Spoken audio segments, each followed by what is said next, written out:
The first thing I'd like to do is introduce ourselves to each other.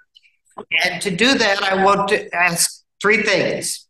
Your name, where you first encountered Quakers and when, and one thing you'd like to get out of this session of Quakerism 101. I'm Mary Hampton. I became a Quaker in Hong Kong. And I first went right after Tiananmen Square, which I think was 1989. And I want to find out if it works to do it at 9 in the morning.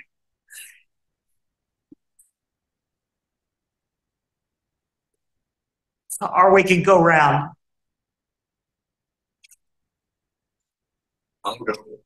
My name is Chip Bach. I am a member here. I've been a member for a couple of years now during the pandemic. I first became familiar with Quakers college. I went to a Southern Baptist college to learn about Quakers. And we started attending meeting very regularly when we lived in North Carolina. I think you're on the camera. Would you want to pull the chair? You have to sit with the group to make it.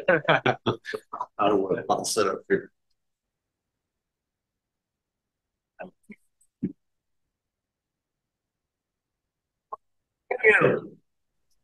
Mitch.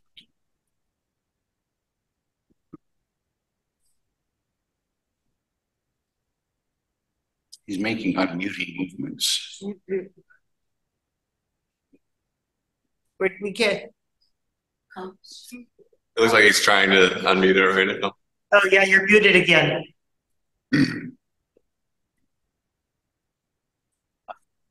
Go. Okay, in the meantime, carry on. My name is Brad. I think probably around 2007 was when I encountered Quakerism. My ex-girlfriend, who actually ended up setting my wife and me up later, she had grown up in not exactly a Quaker household, but her parents went from time to time. So she was exposed through that. As far as what I'm hoping to get, let's see. I think just general, like another perspective. I've been coming to the silent meetings, but otherwise have had limited engagement with Quakerism in the community.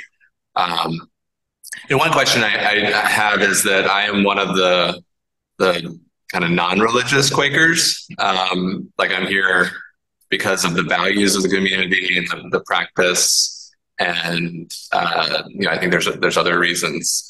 Maybe spirituality could be in there, but I'm curious about how to integrate myself in the community in a way that like respects the community, given my own beliefs.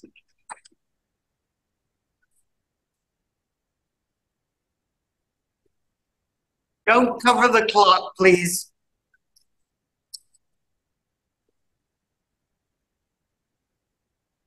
Thank you. I'm using that. Okay. I'm Angela. I have come intermittently for the past year or two. I always knew about Quakerism.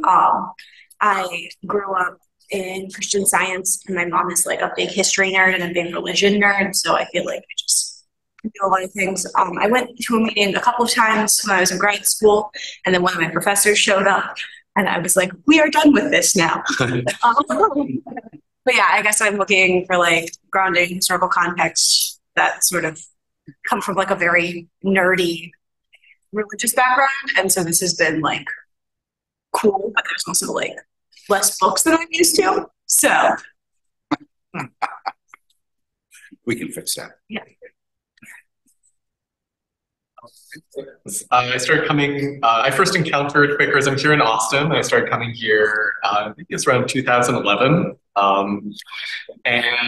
Let's see, I really enjoy Quakerism 101. I've participated in a few of the sort of series of classes, and I feel like they're just always a very rich discussion, and they always go in a slightly different direction, and I always feel like I learn things. So I'm just hoping for another. I'm not sure where this one will go, and that's kind of what I'm excited about.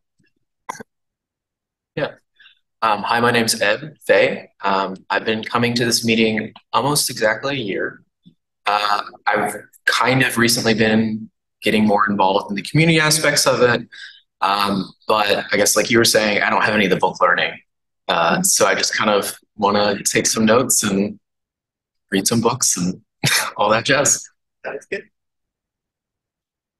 Hello, my name is Inger. My pronouns are they, them. And I've been in the Austin area for 2 months, trying to show up on time to meeting. I was attending online this spring, and I'm originally from New York State. My parents are Quakers, so I was raised a Quaker. I went to several different meetings, a small one, and then we moved in a bigger one.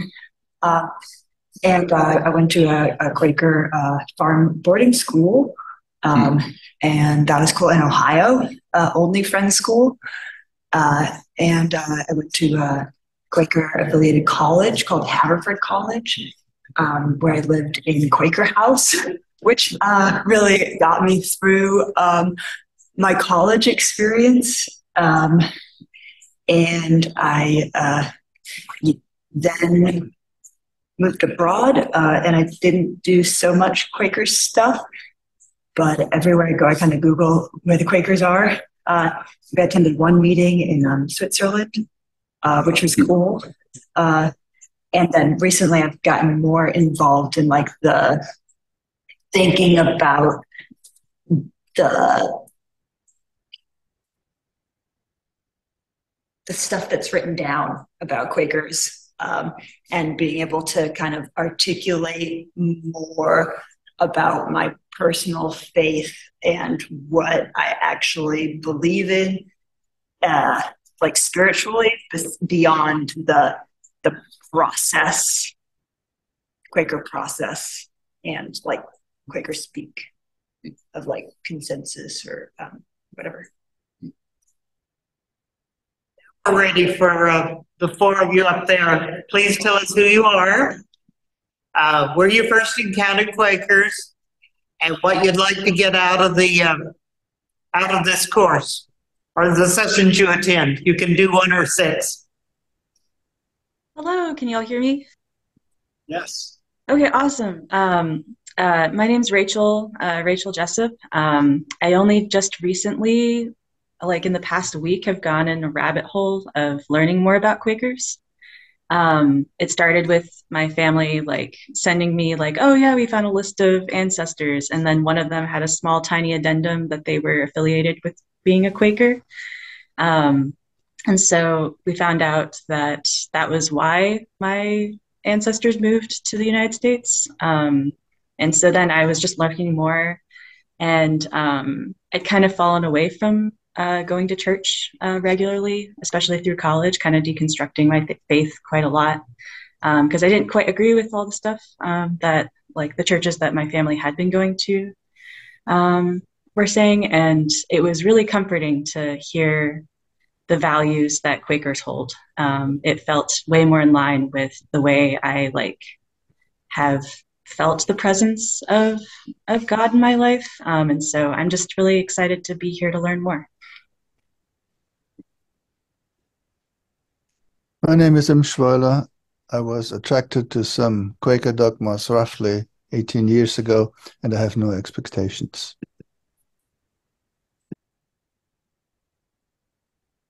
Paul Pierce. I was first exposed to live 3D in-person Quakers at the Washington Square meeting. I was not a regular attender, but I'd been there for a few events. And I was a really, really infrequent attender for just a few times until this MLK address happened, and which is really easy for me to get to. I live like practically right down the street, so I became more of a regular attender. My religious background is just kind of a hybrid Protestant background, Lutheran, Methodist, and my beliefs are, I think, pretty similar to, I think the gentleman's name is Brad, non-religious.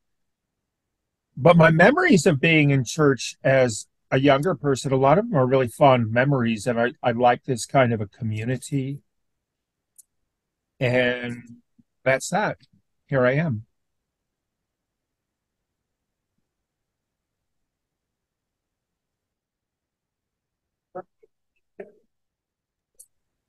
Did I leave anything out that you wanted to know, Mary? No quiz. Okay. I think Mitch hasn't spoken. And Mitch, we haven't heard Oh, from. yeah, my name is Rich Jerry. I learned about Quakerism kind of little bit by little bit, and ended up attending 7 years ago.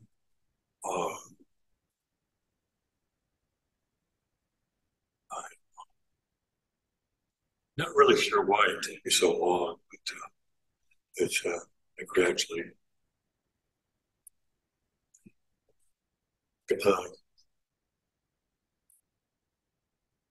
decide to go to get I'm Howard Hawton. And I was raised in a very isolated rural area in the upper Midwest in the house of a Methodist pastor and his wife. And just never took, I left home. That was it. That was good. And but I know all the lingo and, the religious stuff and the by the Bible and theology, but not as something, to believe in, just because it's fascinating, if that makes sense. And I'd always heard about the Quakers very admirably, all the social activism and things that they did. And so one day on a whim, just around 25 years ago, I walked into this meeting, not this physical place, but the one on Washington Square, and realized that I wanted to do it. Unspecified why I wanted to do it, but I did. And became a member, got married under the care of the meeting a few years later, and just been involved since then. Or Kirk, your name, when you first encountered Quakers, and anything you want to get out of this course of Quakerism 101. Shall I go? Please. Well, first, sorry that I goofed. I don't look at my digital calendar on the weekends, and I wrote on my paper calendar that we were starting at 9:30, which now I realize was not right. My name is Kurt. I don't know for sure when I first encountered Quakers or Quakerism. I know that it was sometime after 2008. The first time I came to this meeting, though, I remember was the night after Pride. I'm sorry, the Sunday morning after Pride. And I think I remember sort of vaguely having had it in my mind of wanting to come. And I remember, I was living in San Marcos at the time, going to Texas State, and I was leaving Austin Pride very late after being at the clubs and thinking, I need to go to the Quaker meeting Sunday morning, tomorrow morning. And I did. Wow. And that was, if I remember correctly, that was in 2010. So in the summer of 2010. And then I eventually was going to Unitarian Universalist congregation, but really I had grown up Catholic with a lot of silent contemplative prayer. And at one point I was a Catholic seminarian, and the order that I belonged to had a regular prayer practice of silent communal prayer each day. And so when I left seminary, that was one of the things that I really missed, and one of the things that Quaker unprogrammed silent waiting worship was really reminiscent of. And so I really had a long-standing hunger for that spiritual practice. So I would come sporadically and then began coming more regularly. I think for me, for this course, what I'm certainly excited about is the opportunity for to hear from others sort of vocalizing their perspective on their spiritual life or practice, or you know, the parts of Quaker practice that are meaningful or that they're curious about, because we do a little less of that than other traditions do in terms of vocalizing. So,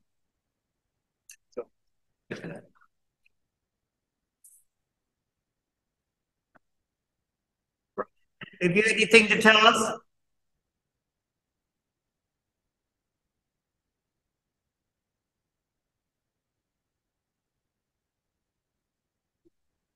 You do.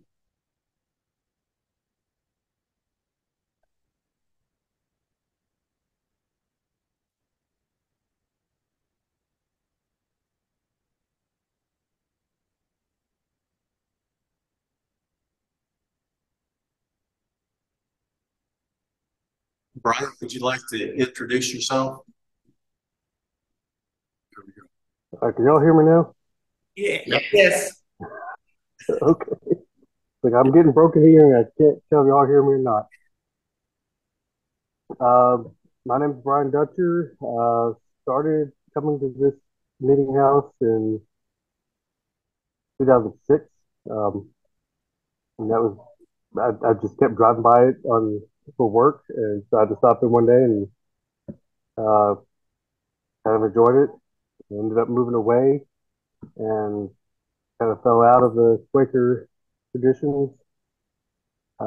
Came back and then started coming back right before COVID hit, and then everything kind of fell apart again. And now been back regularly at meetings again. Came from a Mennonite family. Grew up in Ireland under a Catholic ruling, so I also have a Catholic background, and wasn't ready to go fully Mennonite restrictive yet.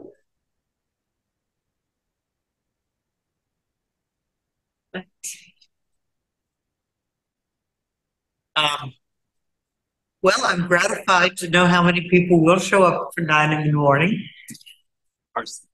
Or that 9-ish. if I could say, as part of the being late, the breakfast items that I was charged with purchasing for y'all weren't here before y'all began, but they are now here. So there's Mexican pan dulce and organic bananas. The empanadas are apple, and then there's different flavors of conchas. So y'all can get that. Well, we can decide whether to have a break time or for people just to go get one as they please. I was thinking we might need 5 minutes at 10 o'clock anyhow. So, but if you're really hungry, go get it between now and then. Welcome. Please. We're going to be focusing on a book called The Quaker Way by Rex Ambler as our main way to get into this. And today we're looking at the introduction and the first chapter. There are 5 more copies here if anybody wants to have one in front of them as we're going.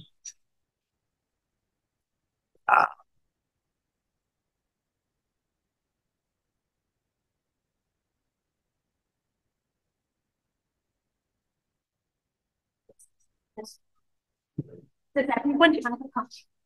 Everyone's equal. Okay. The other books are there by way of advertising our library. We have a library. It has a lot of Quaker information in it. This, for example, is the short journal of George Fox.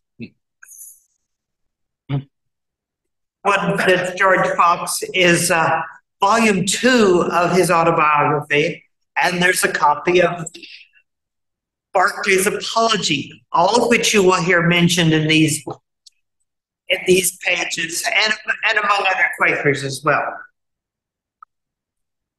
There are 6 sessions. We intend them to stand alone, so if you only get to 1, that's fine, or if you get to 3, that's fine. But we will be looking at the chapters of this book over the Tyward. Today, we're looking at the introduction and finding the truth. And in order to do that, if we look at the statement on page 5 in the introduction, it will tell us a little about what's going on.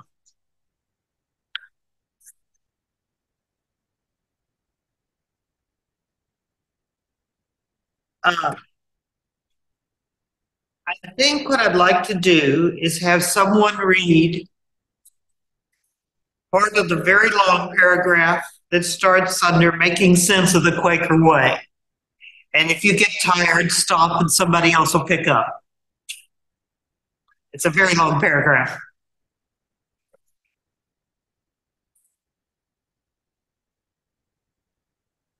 Yeah. Oh, so you're doing, yeah. You want to do popcorn? Yes, it's popcorn. There you go.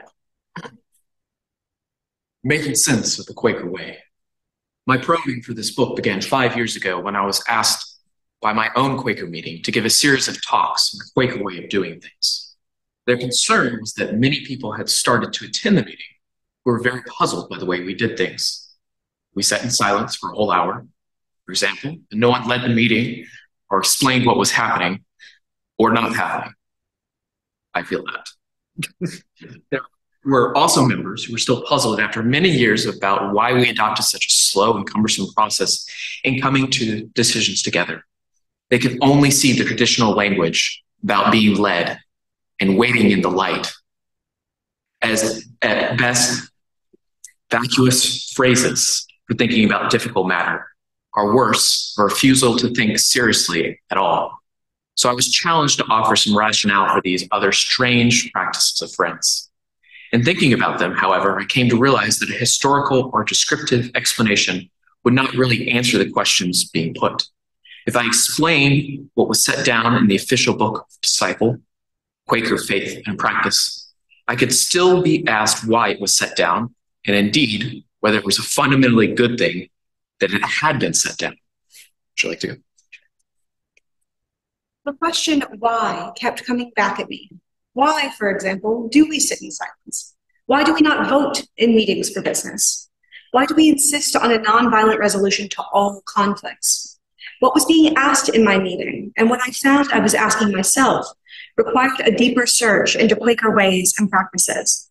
In fact, it required a search into the Quaker way itself. That changes the meaning of the word, of course. The way is no longer a way of doing things, a particular procedure that we follow because it seems to work for us.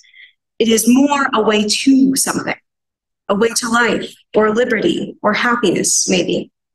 There are many different ways to life and liberty, as we are all well aware, and the Quaker way is merely one. But it is distinctive, if not entirely unique. It has its own rationale, its own distinctive insight and sense of direction. It is aiming for something that is of fundamental concern to every human being. Yet its chosen way of getting there is particular. It may not appeal to everybody, compared with other ways on offer, but it might appeal to many more than follow it now, if it were better known and understood.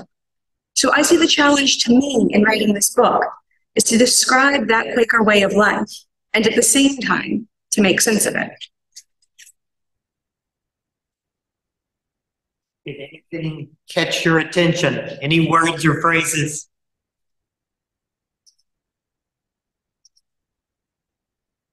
You remarked on one time. Oh, yeah. Yeah, I guess the confusion of someone who just starts attending meetings. It's a very disorienting sensation. And for me, that was something I really embraced, like not knowing what was going on and then having to really open myself to it. But I understand for a lot of people, it's I think it's one of the things that Quakers found difficult about spreading their practice is that for some people, the confusion leads to turn off as opposed to like wanting to embrace it.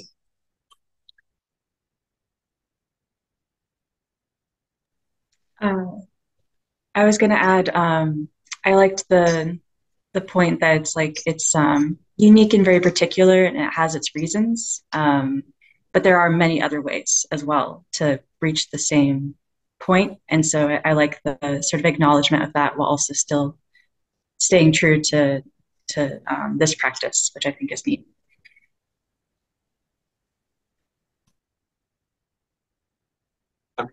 About the nonviolent resolution to all conflicts. Like I definitely lean towards pacifism, but I'm curious about like what the justification is for having that as in like an absolute philosophy.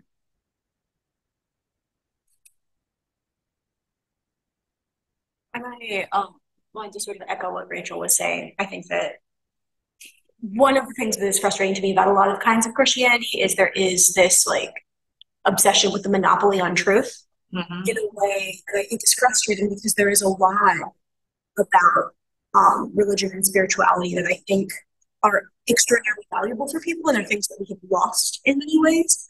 But also, when you are coming at it from this, like, behold, the one way of knowing, then that obviously is going to be like very off-putting to people, and I think it's very counterproductive. And so having that acknowledgement of like there is value here, and also this is not like the absolute, is something that to me is very empowering.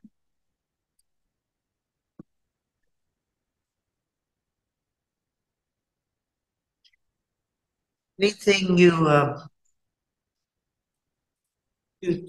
think you obscured as opposed to made clear?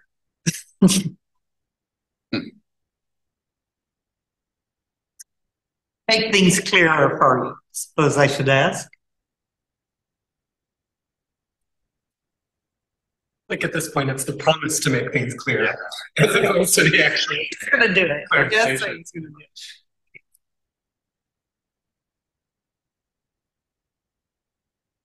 This is for anticipation. Yeah. It's a good introduction. It's well worth reading. And one of the interesting things is he talks about practice of Quakers as being very practical, which I found interesting. But we're not going to spend any more time on that at the moment. I have a gift for you. Thanks to James who put this together. This is where we want the thing online for them. You don't get one unless you come in person. This is when we say, oh, sorry. Okay. You need what? Sure. Put this together. He put this together a number of years ago. And he gave it to us at another Quaker 101. So it's just a timeline, and on the back there's some quotations. And it's a bookmark. Yeah. Thank you very much. I've got this one right now, but I'll take one. Yeah. So have a look at this. A lot was going on in the 1600s. Just in case the organization isn't clear, I did the things that were happening in Protestant and English history on the left column, and then things that are more specifically in the Quaker tradition on the right side. So you can kind of see how they line up.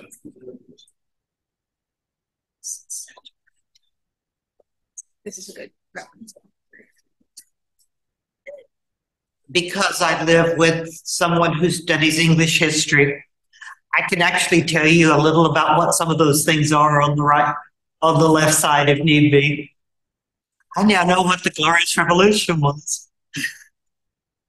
They threw out a king of England because he became a Catholic. And his daughter and her husband, who were Protestants, became rulers instead. William and Mary. William and Mary.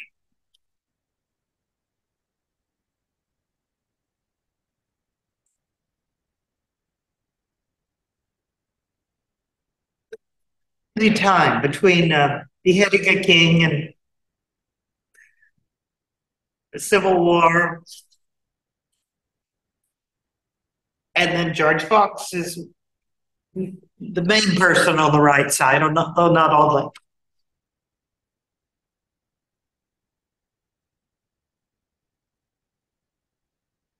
the.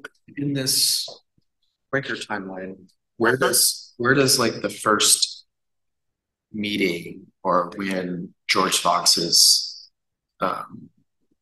like spreading his ideas roughly? When it says he began his travels in 43, so I was surprised that London Yearly Meeting, for example, starts in 68, which is intended to be a conglomeration of meetings or a way for meetings to get together. So fairly early on.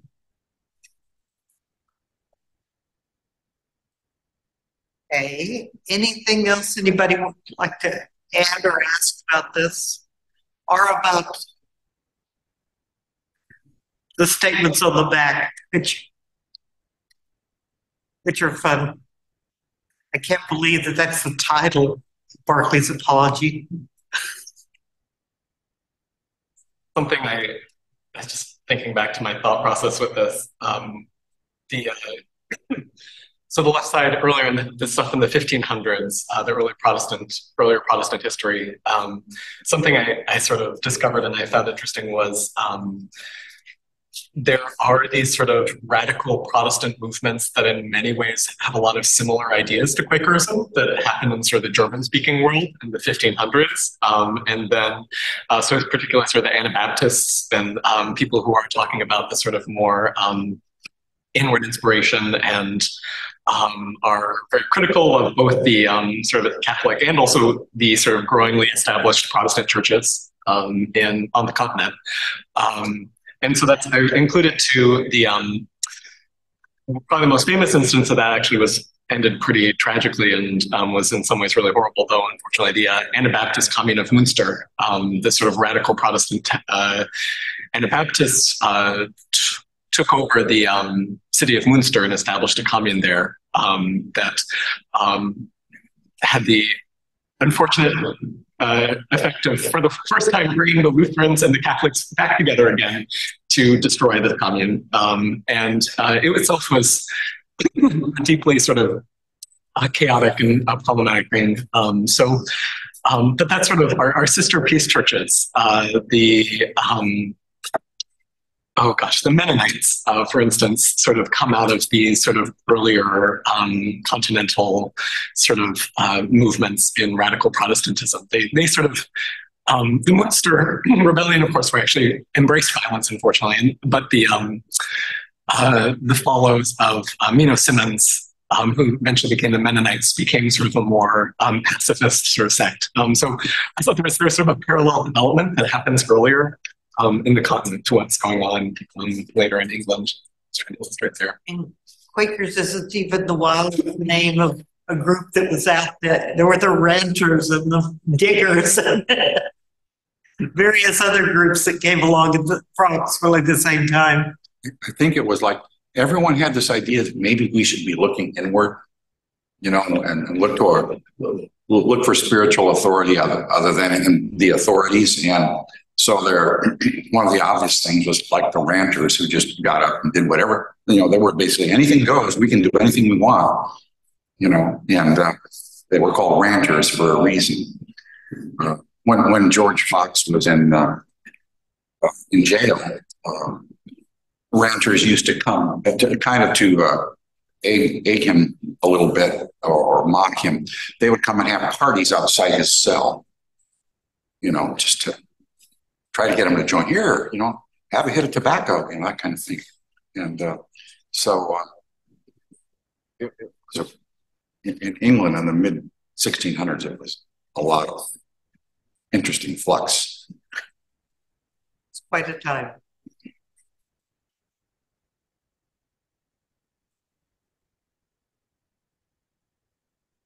Kind of ahead of where I thought we would be, but why don't we stop, have 5 minutes or so for bathrooms. You can bring your food in if you don't make a mess. Amen.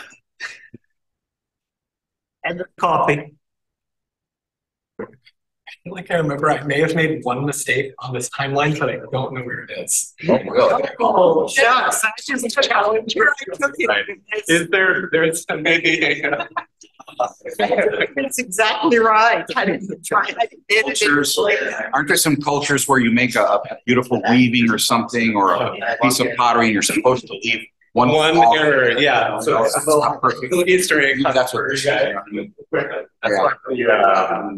The Van Halen that had the like it was like blue, like all the M&Ms should be blue or something. And the like mythology was that showed that they were kind of crazy. But what I heard was actually it was in the contract to see if people read the contract. So there's like one little thing that they might make a little error on, a little bit different. I'm sorry. I just okay. spaced on the time. It could be worse than leading the session. Yeah. It's a lovely shirt. Thank you. Yeah, I work for World Quaker Day. Oh, I'm so cute. good event yesterday. Yeah, that was lovely. Yeah. That's the first time meeting Jana. Oh, Jana. Yeah. Jana. She pronounces it Jana, but Josefina gives it a Spanish pronunciation. She called her Hannah. Oh, yeah. There's a little bit of confusion about what it means. Jana.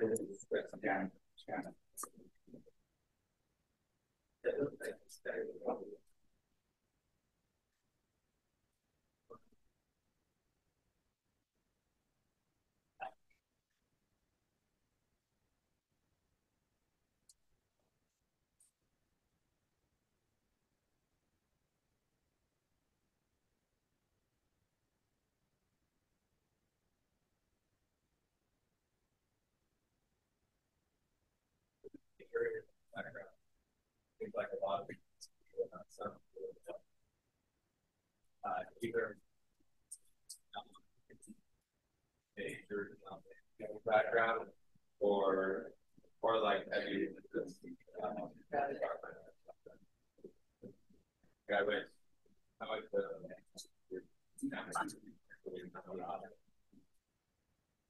I was great for the jazz.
Quakers are like a demographic standpoint, things like that.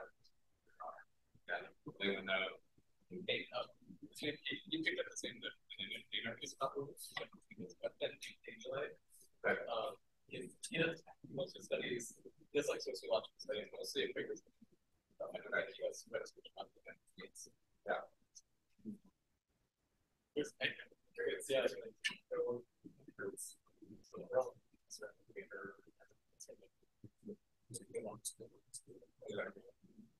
I don't know if they demographic oriented information as well. I think the national statistics and stuff.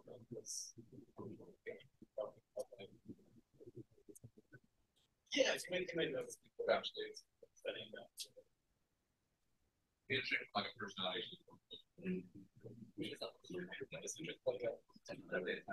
Interest in lots of like good taste in science fiction. Like, it's really something it's really yeah.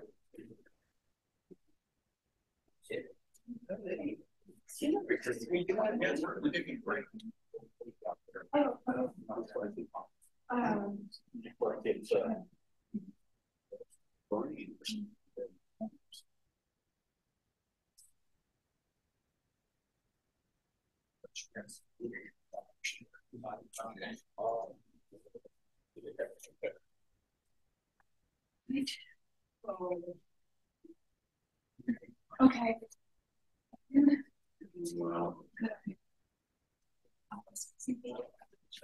It gets way crazier. Oh yeah, I read that.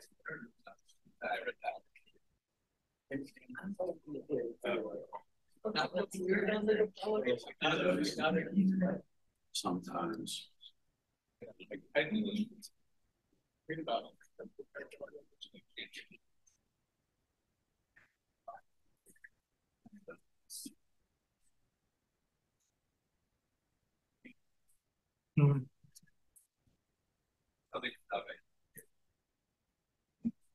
Hello.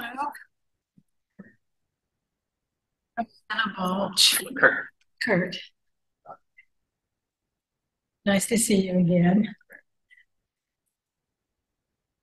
Before, right? Yeah. Is one of this backbones. We have 3 backbones. It's very complicated. These are the backbones of adult religious education. Oh, good. Oh, yeah. You're. Oh. And going to seminary. That's right. There's a paragraph in that intro where Ambler refers to himself as a Quaker theologian, by the way. Yeah, I saw that. I noticed that. And I started to have us read that one just for you. I'm in an intro to theological reflection class, and our professor is an ordained Presbyterian minister, and so her perspective is very out of that tradition, which is interesting. So it has surfaced some tensions among Quaker students. Yeah. Anyway.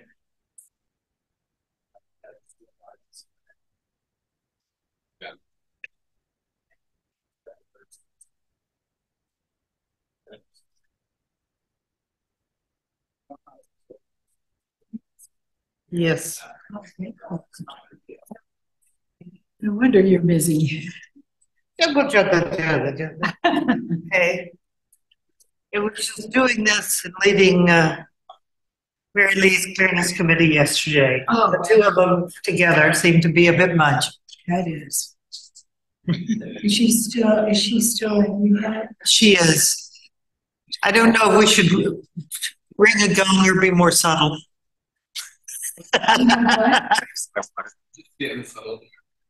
I'm subtle.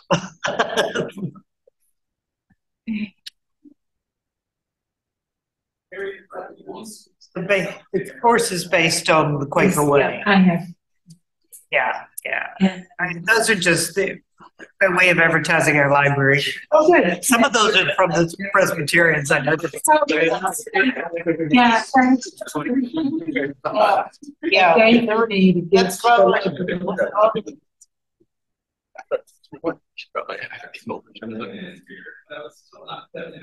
Hi.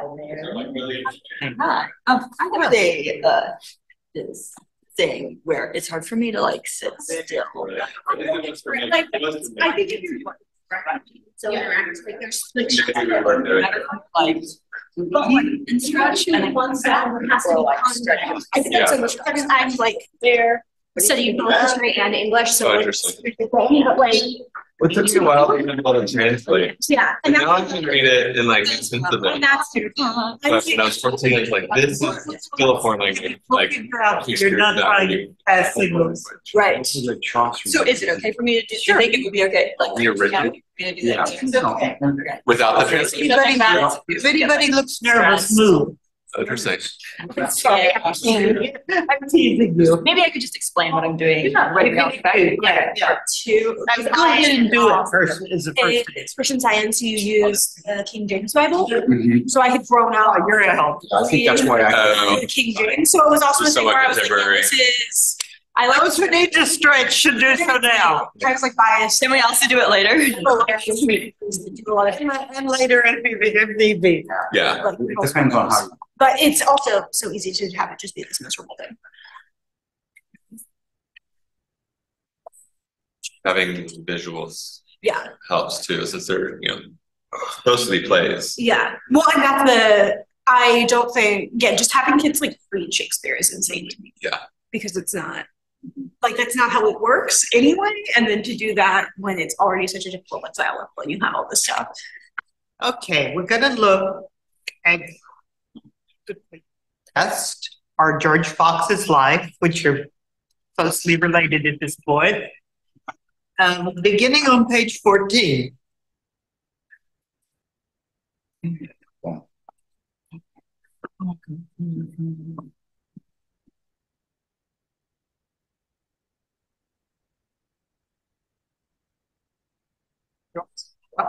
The recognized leader of the movement, spent many years as a young man traveling from place to place, from preacher to preacher, trying to find the truth behind the many competing ideas of his time.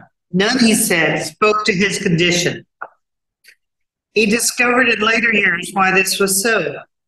The preachers were relying on a book to give them knowledge, the Bible, but they had to interpret the book themselves and to apply it to the experience of their hearers. What they said in those long sermons and wrote in the even longer books was often impressive. They were making a serious attempt to understand human life and its dilemmas on the basis of a revelation of God in the past. But that was the problem. What had been said in the past, even if it came from a profound experience of God, did not necessarily reflect the experience of people living much later.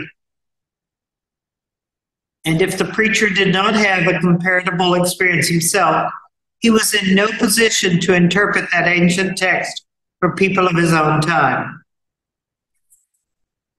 Some of the Protestant preachers were aware of this problem. They tried to overcome it by urging their hearers to pray for the experience that would make sense of it all. Most of them, however, tried to make sense of it themselves and urged their hearers simply to believe the Word of God as it had been expounded to them. Inevitably, as you can appreciate, it gave rise to doubt and uncertainty. How do we know this is God's Word for us? How do we make sense of it if we have no experience hearing God speak to us? I'm going to skip to the next paragraph. It was this uncomfortable sense of unreality and alienation that alerted the first friends to look for something different. The tragedy of the situation was well described by one of the most articulate of the first friends, Isaac Pennington, in 1675. He was referring to people who accepted orthodox beliefs about Christ, as almost everyone in the country did at that time, but didn't know the reality of Christ in themselves. Then we get to an experiment in silence.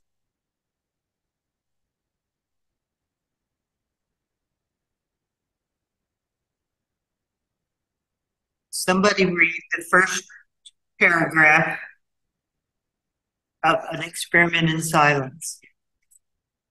I'll do it. The challenge for those early Quakers who understood all this was how to find a viable alternative. How were they to discover this reality that promised to make sense of their lives and which had been so badly obscured by all the worthy attempts to define it in words? And if they did find this more elusive reality, would it in fact help them? Would it make sense of their life? And would it respond to their deeply felt needs and desires? All this was uncertain. Moreover, there was a fear that in opposing human words, they would be opposing the word of God. The teaching of that time was almost entirely based on the Bible, which was regarded as the one sure source of the truth that people most deeply sought. The preachers and teachers were merely interpreters of God's word, but that claim, after the ravages of civil war and the failures of the Commonwealth, was already beginning to wear thin.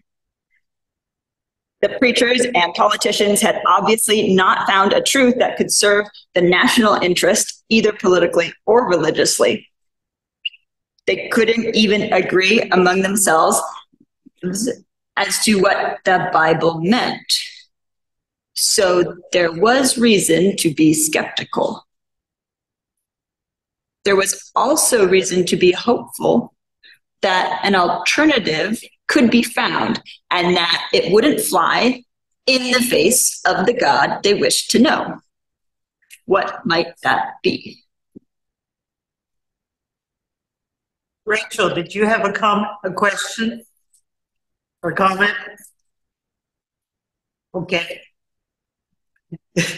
Good. Carry on.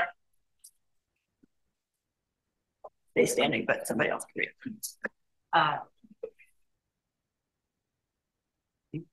They begin to go into, things were really pretty chaotic right then in the next paragraph. You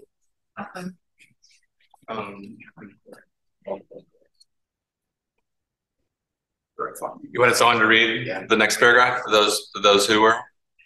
I want those of you who have a book to scan ahead from there and read as something catches your attention or seems important to all of us. Okay.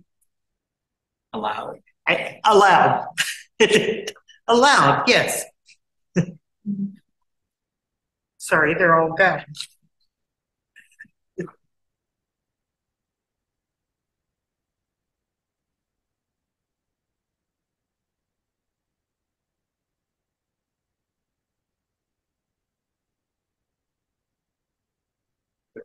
I've highlighted. Okay. It's a direct quote from George Fox, and I apologize. I've got an ebook copy, and the pagination isn't the same. But if you go further ahead in that chapter, he says he's talking about an early tract of 1657 to all the people on the earth, particularly those who valued reason and debate above all on these things. And then there's you're trying to find those little indented part where they're quoting Fox. But I'll read that, the part I highlighted. It is a strange life to you to come to be silent. You must come into a new world. Now you must die in the silence, die from the wisdom, die from the knowledge, die from the reason, and die from the understanding.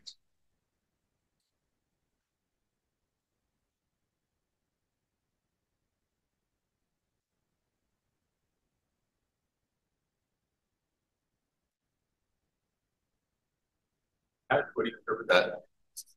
The death to mean? I think two things. I think he's drawing a parallel with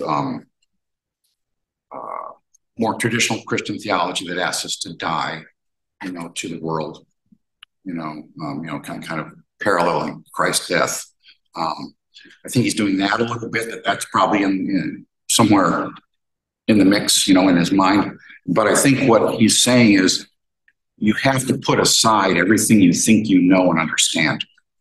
Let it go. You just got to let it go, and then see what is left. That's the way that's the way I've tried to navigate some of these teachings anyway. But, that's why I like it. Reminds me vaguely of like descriptions of psychedelic experiences. Psychedelic experiences a little bit. Oh, I like that.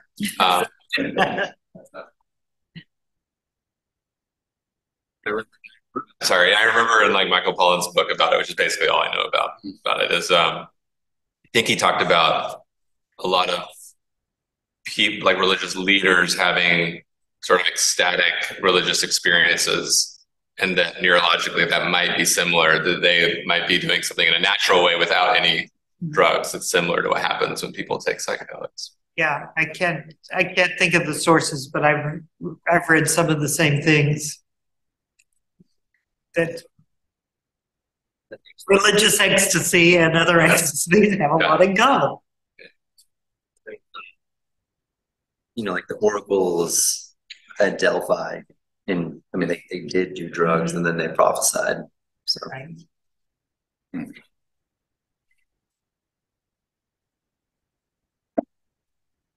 Honestly, it's kind of a question about George Fox. I don't have it. I should go find it, but in William James, or early psychologist book, Varieties of Religious Experience, he has a section on George Fox and on Fox's religious experience. William James describes it almost as sort of an example of religious genius, but also religious psychosis. George Fox was very extremely intense and moved sort of figure, and would have these sort of visionary experiences. I guess he gives the example sort of famously of he takes off, it's in the middle of winter, and he takes off his shoes and he goes into the city of Litchfield, Yeah. thank you. And it's sort of saying like bloody Litchfield, like they're the blood I can see of the city. The other friends are asking, like, where are your shoes? Like, what's going on? And they later claimed as sort of a vision that he was having, since I guess there had been a martyrdom in that city back in sort of the early conversion of England. But it just sort of underlines for me how different what is the extremity of the experience, or the intensity of that early period really did have sort of ecstatic visionary sort of moved quality. I think by laying aside all these sort of understandings, he is also going around a lot and having debate with the folks he called the professors, who he was always sort of in contention with, since they had the much sort of more drier sort of academic, theological, epistemologically rigorous sort of way of trying to understand the Bible and build the sort of systematic view of the world. And he was sort of very much pushing against that and trying to get people to sort of open up, which it's an interesting sort of, I feel like there's almost been like sort of a class inversion of Quakerism in the last 400 years, that it started, he was very much of like self-educated, like taught himself by reading the Bible and just going deeply into it rather than having formal academic education. And I think that was sort of, and there were very many sort of very well-educated friends even in that early period, but the sort of almost kind of sort of self-taught ecstatic sort of edge of Quakerism is something we don't have as much of in our current society. It seems to me, at least from like the very little stuff on George Fox I've read, he seems very much like a Socrates figure. And I guess what would the preachers or the professors would be like the sophists, where he's like constantly going and challenging different beliefs, especially like long held beliefs, and saying, why do we really do certain things to get to like the essence of what we're really trying to do here? An in-your-face Socrates. In your face. Yeah. They did kill him. They did kill him. Just kind of that whole kind of ecstatic, non-rational sort of way of coming at things. There'll be these passages in his journal where he's going somewhere or traveling from somewhere to somewhere, and he calls them steeple house, a church, and he has this phrase like, and it struck at my heart. And then okay, what's coming next. He goes in there, he disrupts the service, gets thrown out, maybe beat up, maybe arrested, and it's kind of a Howard and Kirk threatened to stage a disruption in the middle of this session for it. Just so we would understand. There's still time yet. Hey, I know a Methodist minister who threw the Bible down the aisle.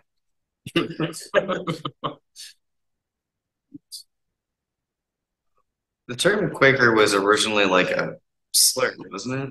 Yeah. And that was, I think that came from people, Quakers having like fits, but people were calling them, they would get very upset and they would like shake, and they were called Quakers for that. That's correct. I think I read recently there was an interesting first use of that term, which then got adapted over to the people we call Quakers, which was there had been a group of Turkish women there. I think they were part of the Sultan's harem, had been brought to London, and they were Sufis, and they would have these sort of where they would quake, and so they somehow the idea was that the Quakers were like that, and so that term got applied to them.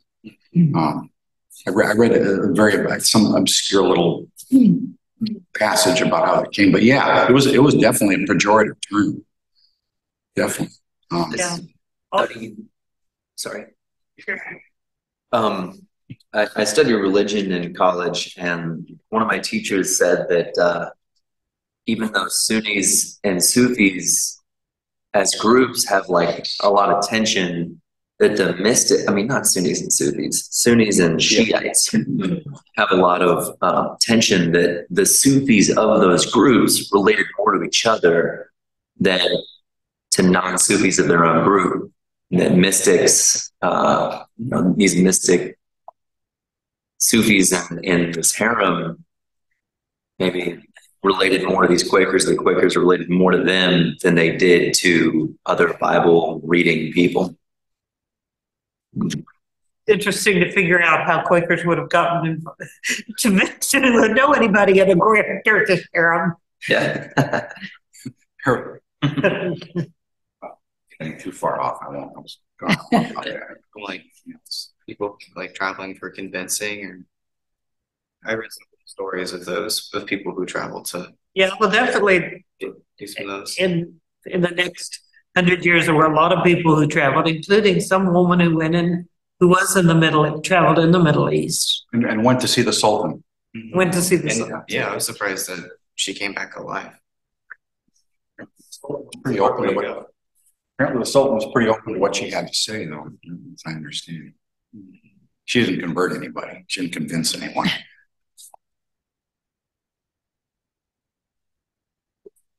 But she was faithful.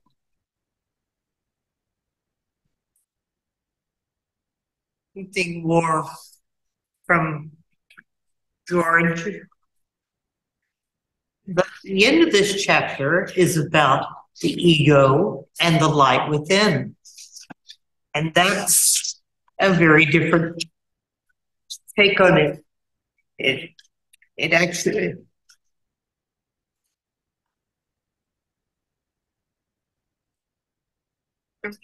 It has the pretensions of the ego, which I found a real digression after the historical stuff, except that it begins with George Fox's quote. There was a hint in this problem in two of the quotations I give from Fox. He called on Lady Claypool to be still and cool in thy own mind and spirit from thy own thoughts.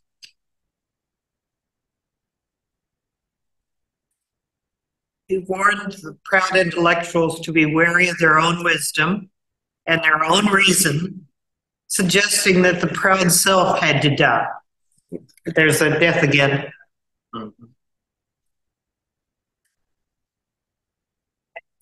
Time, one of the last epistles he wrote, he celebrated the truth that liberates people because it makes them universal in their outlook. To live outside, I'm adding, of narrowness and self and deny it. So the self can be a problem, even when it's thinking, using words in the most disciplined way. Can get things badly wrong. Would somebody read the quotation on the next page from A great deal of human behavior is influenced by our need to have a good image of our own selves. We create for ourselves a mask representing what we would like to show to others and to ourselves. To complement the mask is what I would call a mirage. The popular belief is that mirages are beautiful visions of palm trees and water. But anyone who has traveled in deserts know that they live up to their dictionary definition of a false image. Mirages are shimmering stretches of livid waste. In my terms, the mirage is what we would see when we squint through the slits in the mask. In order to maintain the mask, to have a gratifying self-image, we need a comparably unattractive one of our rivals or enemies. Upon them, we project all the flaws and vices we fear in ourselves and try unconsciously to conceal by the mask mechanism. This gives rise to what has been termed the mirror effect, in which each protagonist sees the other in the same unfavorable light in which he himself is seen. In this way, most conflicts are unreasonably exacerbated, while the mutually distorted perceptions impede adequate communications, which is an essential preliminary to any accord.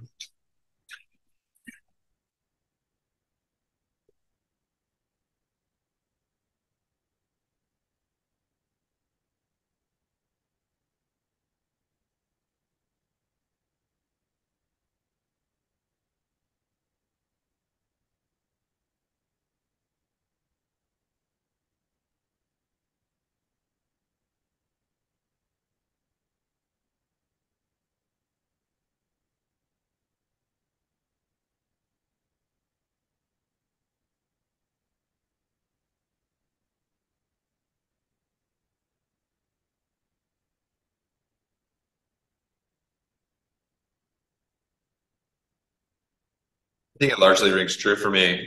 What was in that passage? I'm curious about connecting it back to the Quaker practice.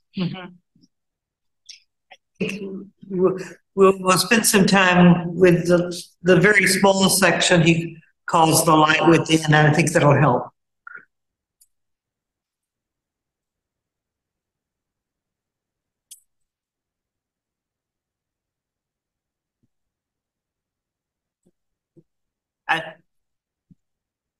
My image is when I get into the negative what ifs. I need to go to this meeting, but I might have a car wreck on the way. What if? I need to prepare for this, but maybe somebody else is going to criticize what I say about it. And that's crippling. It can be.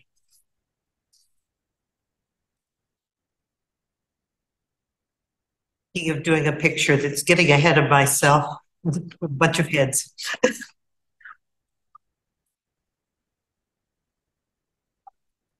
I connect the passage which is talking about like the ego and a mask and looking through it and projections. I connect that to that previous passages of like fear of death or of death and being willing to die. And for me, I know what maintains that mechanism inside myself is my fear. And that when I'm willing to die, metaphorically, my mask in like a moment just like falls off. But then it just like comes back, right? And so for me, it's like this continuous, proactive willingness to metaphorically die.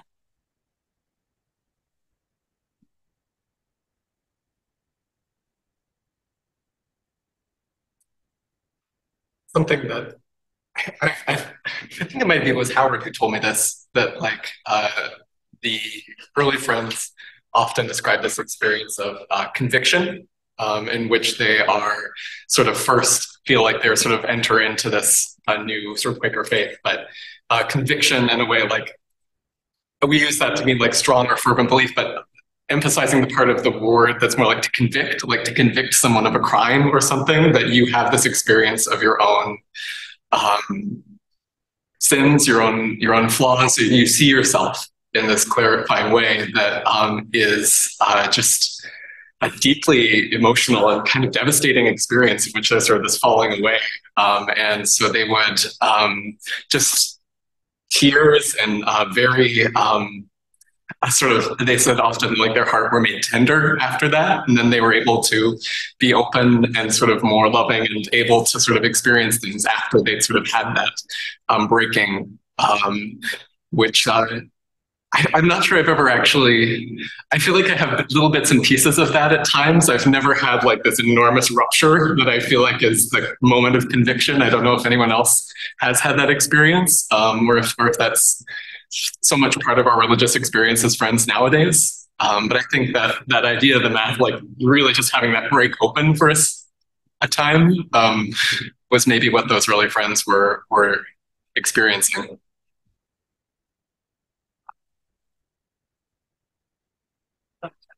Moment. Yes. Which has nothing to do with Quakerism. It's St. Richard Niebuhr. Sometimes at that moment, it just is, if all is revealed. Sorry, could you say that again, Mary? Sometimes at that moment. Sometimes, not all the time. I can find it for you. Like what you said, to like a willingness to lose what you have.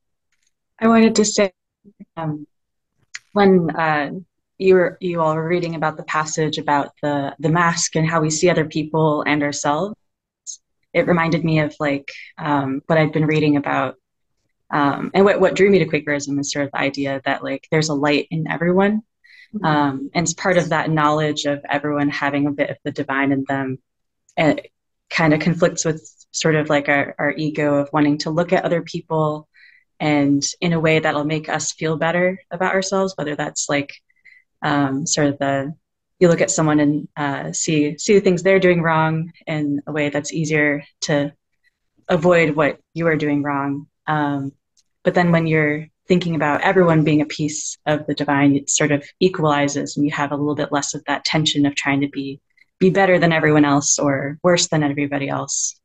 And so that I guess, I don't know exactly how to say it, but that sort of came to my mind as I was listening to that passage.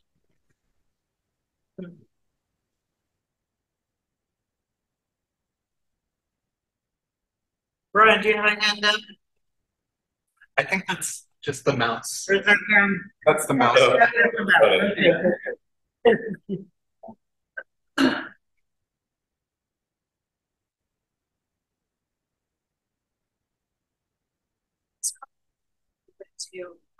In Christian Science, there's this idea of like mortal mind, or sometimes it's legit just called error, which is basically in some ways the same kind of thing, like this idea of being like separate from the divine or from like love and truth. And it's interesting because this feels like it's talking about a pretty similar thing, but in a much more like individualized or personal way, because oftentimes in CS it's like more right, like talk about as like this struggle or like these like beliefs are almost like hypnoses that like exist, right? Like that's talked about as like this one larger thing, whereas this feels like much more individual in terms of like the ways that it manifests differently for different people. And so that was just interesting to me. When we had the forum as a preview for doing this class, I believe there were questions about the light within. And certainly it's a term that comes up a lot in Quakers. And on page 27, he starts his extremely brief section on that. But let's read that not chapter by chapter, paragraph by paragraph. If somebody would start for us. Humans cannot, of course, see the truth about themselves or about anything else, so long as they are committed to a false image or theory. They will see only what is compatible with the image, the mirage, as Adam Curl puts it, that they see through the slits of their mask. If they drop the mask, however, they will see everything differently, including themselves. They will see things as they are without the distortions created by their egos, both individually and collectively. Moreover, they will see their pretentious egos as they are. But is this possible? Can egos see themselves? It sounds like they're chasing their own tails.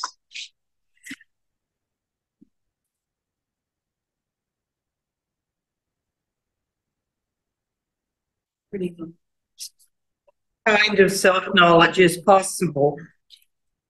That kind of self-knowledge is possible was, I believe, another important discovery of the first Quakers. They found that when they sat in silence and slowed the thinking process in their brains, the self began to subside. It was less anxious and assertive. But more than that, an awareness arose within them that seemed to come from outside them, and not because it was strange or otherworldly, but because it let them see the whole of their lives.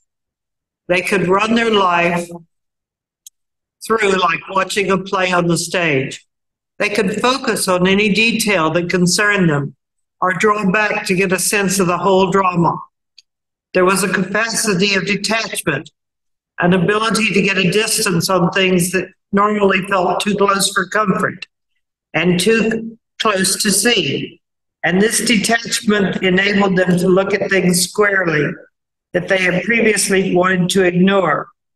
They would see the darkness, death, and temptations that Fox talked about, but they wouldn't be fazed by them. They would need courage to face this dark side of their lives, but on the other hand, there was less anxiety around because the anxious self had been allowed to slip into the background. It was possible to say, yes, this is how things are. This is what I have done, and this is the result. With that being said, there was a huge relief and sense of freedom. There was a feeling of not being condemned, but rather surprisingly of being accepted. They could accept things as they are because they themselves are felt to be ultimately all right. But that sense of being accepted, they found, was dependent on their accepting the truth of what they had seen. The one seemed to depend on the other and vice versa.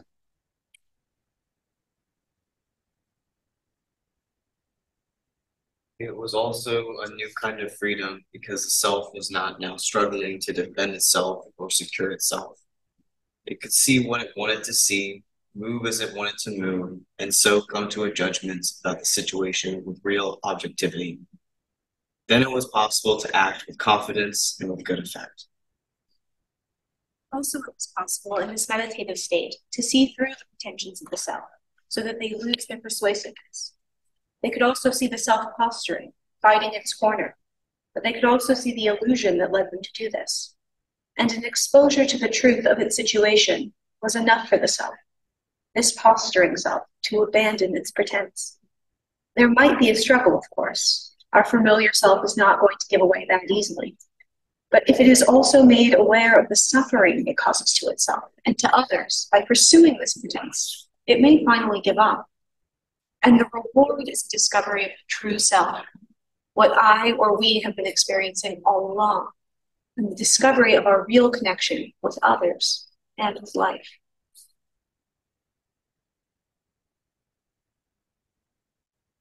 The discovery may not come all at once, of course. It may take a long time, a lifetime even. But new insight is always possible once we accept the insights we have already been given. As with George Fox, one opening leads to another. And we can be assured that whatever situation we are in, we have a capacity deep within us to see the truth of our situation, to wake up to who we are and where we are, and to do what we know in our hearts to be the right thing. To realize the potential within us to become what we know in some sense we are meant to become. We know that we simply have to act on the promptings of love and truth in our hearts and to see where they lead. The rest will then follow quite naturally.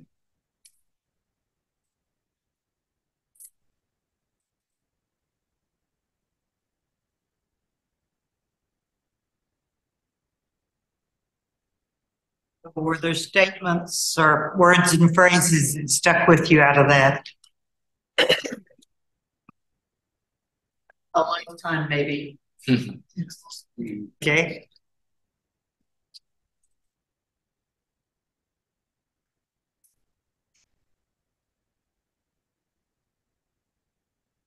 I honestly still really struggle with this, I'm not sure I or anyone could ever actually really know that they have, like, the idea that someone could be like, okay, set in silence, and I now have the truth of myself and of my situation. Like, that just seems horribly pretentious and like diluted to me, really. But sort of simultaneously at the same time, I feel like when I do sit in silence and I do try to have that openness and I do try to follow those sort of loving leadings of love, that I feel like I'm not sure how I would even know this, but I do feel like I'm closer to it. That, at least as you described it, it seems a little bit, it feels too final to know that you got there. I don't know how he does. You're racing ahead. Anything else that particularly struck you just in terms of the words that were in there? I like the last phrase where we simply have to act on the promptings of love and truth in our hearts. And I mean, that's, to me, is a short way of describing the journey, is learning the promptings that are from love and truth, trying to discern. Okay, now I'm going to answer the question that I'm going to ask the question James answered. Which is, it's quite all right. Which is, were there places you said, I agree with that, I recognize it, or places you said, I don't agree with that, that's weird?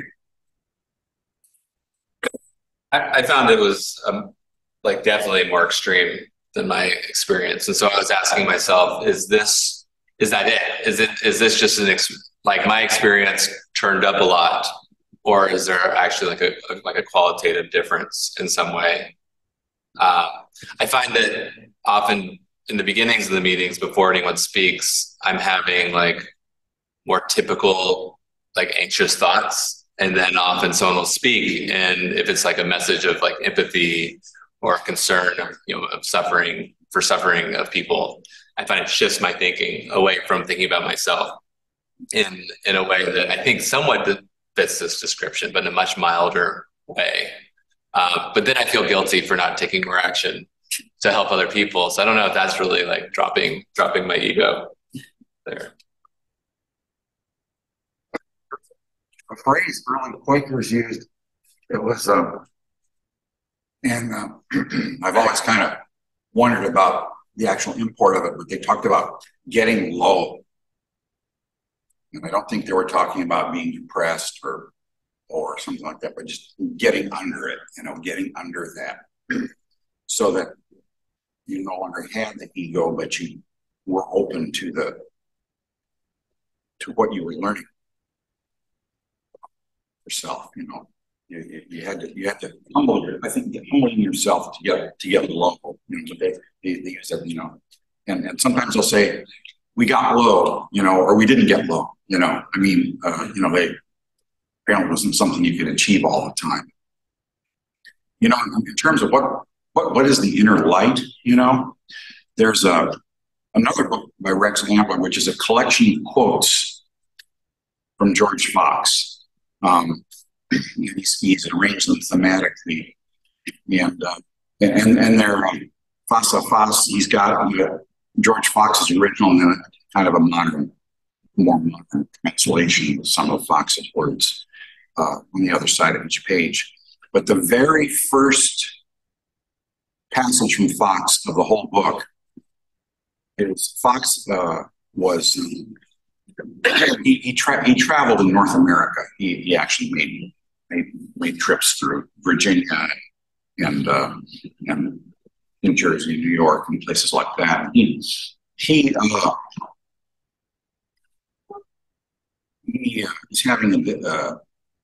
he's with the governor of Virginia and some other people. He's apparently talking to some professors, and they're talking about this inner light that he's saying every human being has this. And one of the professors says, well, only civilized Europeans, can have this inner light. There's some kind of discussion about that. And Fox says there was a native person there. So he called him and he said, and this is the interesting part. He called him and he asked him, was there that in him which told him when he did right and when he did wrong? And the native person says, yes. And Fox says, see? So for Fox, it was kind of when he's talking about that inner light, it's kind of not quite what we would call conscience, but it's this awareness of oneself and the import of one's actions. Anyway, I think that's an interesting passage. Dropped in here. I don't have the book, but what Howard just said, and this kind of awareness of your ego and watching that, both microscopically and maybe macroscopically, it kind of in today's world we might call that mindfulness. The Buddhist kind of approach to what's going on within your own life and the greater world. I just noticed that I don't know how important it is, but it just seems that kind of jives with today's lingo.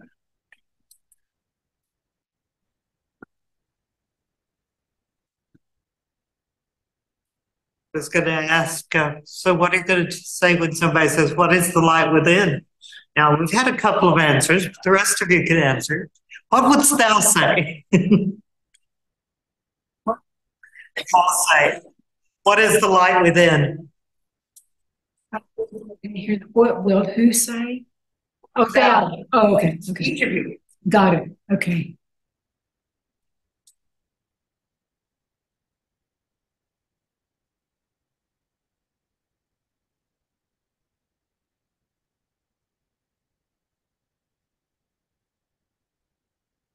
For me, the light is the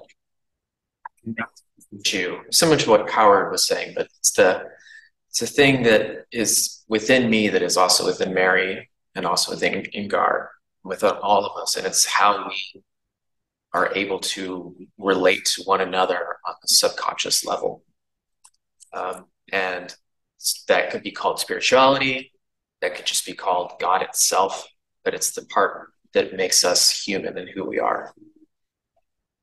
I thought of that as communion.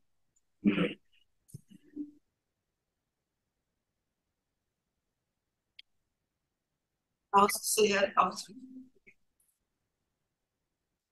So I was speaking.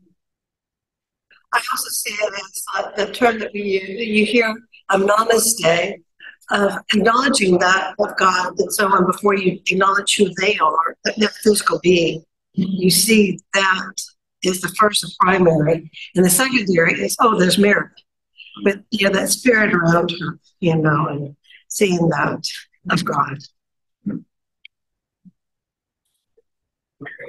This isn't exactly in response to your question, but it's in response to both of those two things. There's a section on page 26 that was really important for me. And it relates to the prior question of like, what did you disagree with? So on page 27, he talks about self-knowledge, and I will admit that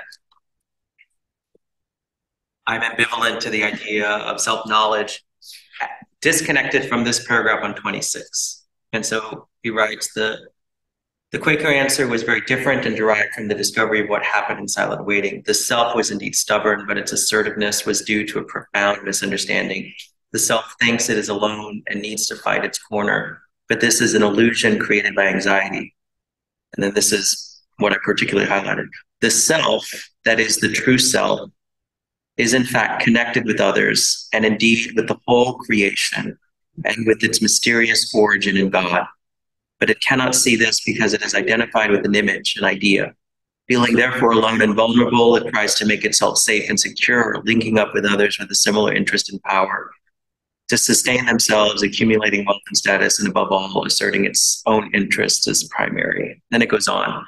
But I find that really an important piece to say the true self is in fact connected with others, indeed with the whole creation and with its mysterious origin in God.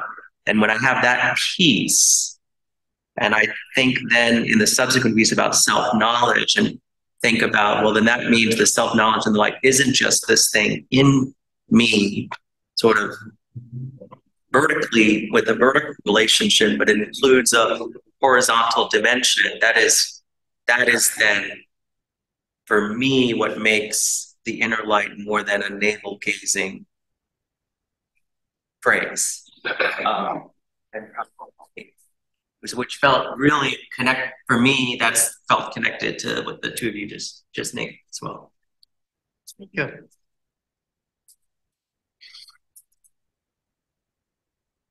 I'm hoping that George Fox had no contact with Hinduism, because that sounded exactly like Atman Brahman. And my professor talked about how these 8 paths, these different religions up the mountain, the closer you get to the top, the closer all of those paths are to each other, and why the different mystics, the Sufis, the George Foxes, they look around the corner and they see this Sufi and they're like, you make a lot more sense than these people down the same path here at the bottom that are focused on their money and their fiefdom or whatever they have. Anyway.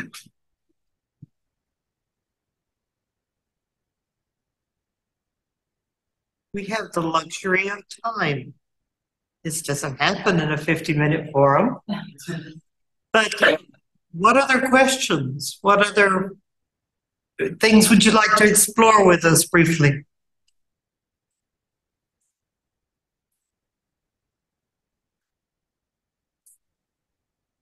Do we know any differences between the standard silent meeting format now and as it was done by the earliest Quakers? To meet lots longer. Oh, really? That's the only one. Like how long? Like half a day. And I think it was just kind of, it ended when they thought it was over. They really let the spirit end it. Yeah, they weren't following the clock. Yeah. Are there any groups of Quakers that try to follow that? Sometimes we have retreats where we do that. We haven't done it for a few years. Yeah, I don't know of any who do it on a regular basis, but there are groups that do try it for an occasion. To that vocal ministry, we tend to be fairly concise these days in our messages. They're usually around a minute and maybe. Whereas I think early friends were much more, they could really go into like a sermon That was more common from my understanding. At some point, they started appointing, naming ministers, people who were known for their verbal ministry. Even in the silent meeting tradition. And I don't know that they've ministered longer or better, but they were specifically set aside because they did it, or they did it well.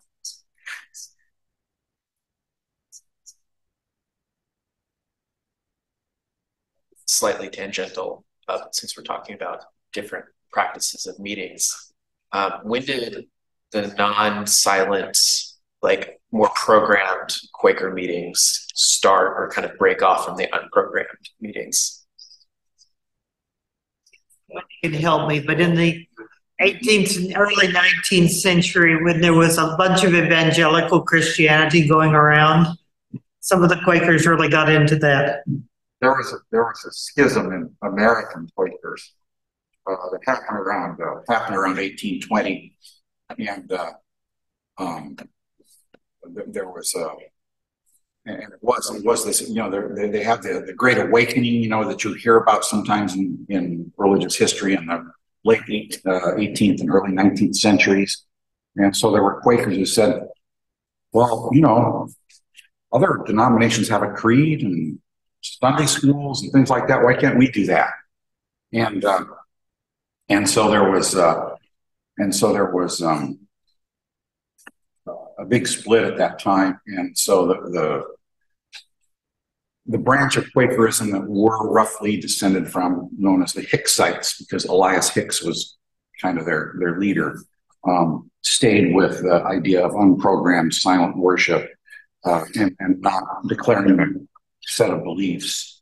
And there were others who stayed with unprogrammed silent worship but said, no, but this is you got to believe about Jesus died for your sins and all that. You've got to believe that, And then there were others who gradually, by the end of the 1800s, had started having what looked more like church services. And nowadays there are even groups that have paid ministers.